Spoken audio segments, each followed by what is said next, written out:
everybody, this is my review of World of Final Fantasy. Do apologize for the dog, she wanted me to hold her, so bear with me here. But World of Final Fantasy is an amazing game.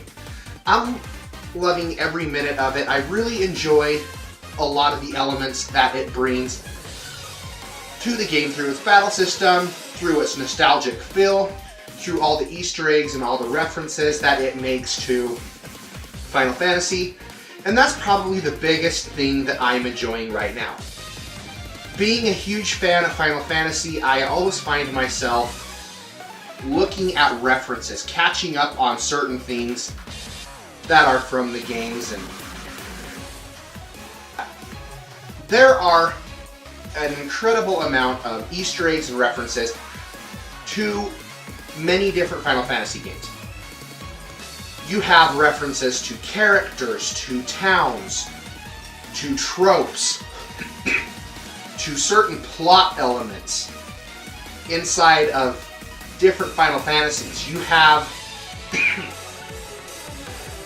nods to bosses.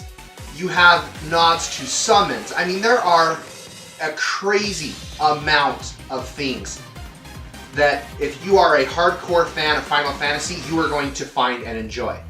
Just a few that I stumbled across. One of the things, Lightning has a fight with Odin. Odin ends up breaking her sword, and if you haven't seen Lightning in World of Final Fantasy, she is in her Lightning Returns attire. Her broken sword references the fight that she had with Snow during Lightning Returns. So they don't always happen in the same way, but it definitely makes nods to such different things. And the amount of fan service in this game is just flat out crazy. There's characters such as Edgar, Rydia. There's Refia from the Nintendo DS remake of Final Fantasy III. There are so many different characters, so many different things to explore, and if you're a Final Fantasy fan, this is where you're going to get most of your enjoyment. This game really truly is made for Final Fantasy fans. And big time fans of the series, like I said, are going to enjoy seeing all these references that are made inside of the game. Now let's go ahead and talk a little bit about its story and where it kind of takes itself. Its story isn't really anything exceptional. It does start off with that common Japanese RPG trope where your characters suffer from amnesia and part of their adventure is going on this quest to find out what's going on, why they're here, why they can't remember certain things, and ultimately save the world from the Bahamutian army, which just so happens to be attacking the world of Grimoire. The Bahamutian army sets up these chains throughout Grimoire, and there's certain chains that are set up by the Federation and others that are not. So you have like the Resistance fighting against the Federation, and that's kind of where Lann and Rain come into the picture. They're Mirage Keepers, and they have the ability to go around and capture monsters and basically summon them in battle to fight for them. And that's kind of where the plot goes. The plot's nothing exceptional, but by the end I was surprised at the dark tone it kind of took. It did take me a bit off guard because most of the game is so lighthearted, and then once you kind of found out what was going on, you're like, wow, I wasn't really expecting that. I'm not really going to go into more detail about it. I don't want to spoil it for you, but that was a bit of a surprise towards the ending, kind of how it all played out.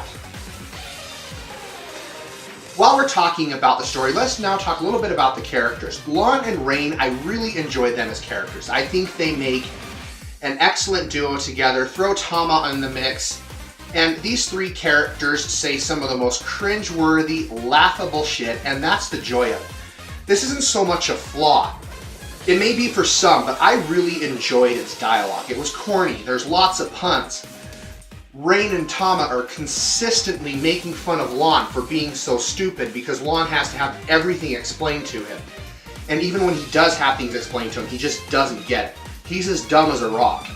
So oftentimes they'll start talking about a conversation and they'll kind of leave Lann out of it.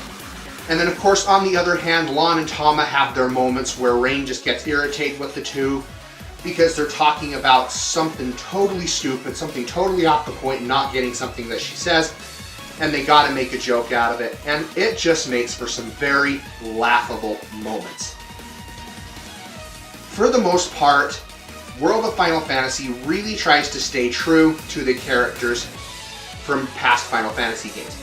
I feel like some characters do it better than others. Edgar was very true to form. Very much, you know, the hitting on the women, the womanizer type, you know, tinkering with tools, has his little castle. It's evident that he enjoys technology, and it's pretty clear through a lot of things that he does. They really tried to stick to his character. Another character that I kind of felt they really lost a sense of was one of my favorite from Final Fantasy VIII, and that was Squall. They kind of tweaked his personality, and he ended up caring a lot more than what he did. It was almost like maybe what he would have been after the events of Final Fantasy VIII, rather than playing him as the Squall we all know in Final Fantasy VIII. That was something I kind of noticed. I don't know if that's what they were going for, but I did definitely pick up Squall didn't really seem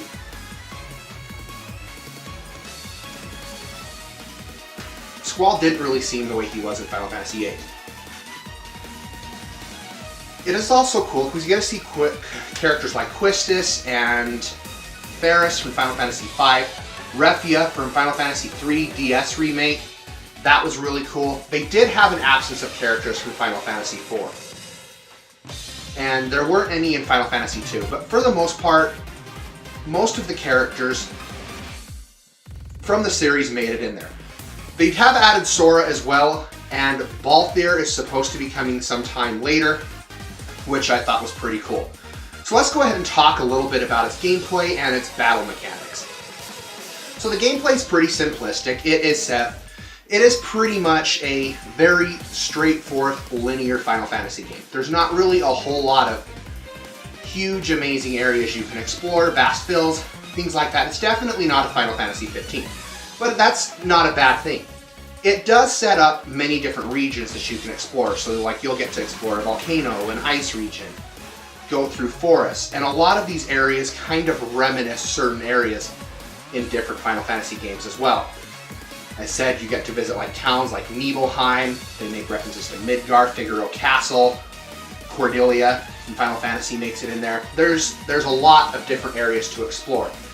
Its battle system is very traditional.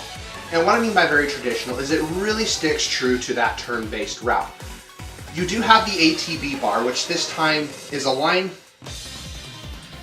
off to the side of the screen, and it shows what character and what order the characters are going to go. It almost in a way reminds me a lot of Grandia's ATB bar and kind of how it kept the battle going. But in this battle, it's kind of different. So you have what they call stacks. And these stacks, you can either take one turn per stack, or you can separate them and have up to 6 turns. You can have a total of 4 monsters with Lann and Rain. So you can have a total of 6 people in battle. Now when you stack them, you can stack, depending on whether you decide to go Giant or Lilliton form, totally depends on what you can stack. So if you say you go Lilliton, you can stack a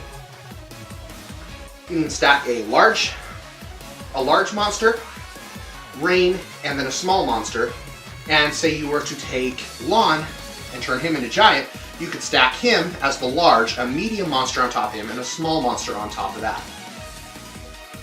This does add for some interesting different things. You're going to find different mirages that just work for you. You're going to find ways to kind of incorporate those things into your playstyle. You're not necessarily always going to play the same way as somebody else. You're going to find those monsters that you really enjoy using and kind of stick to that traditional formula.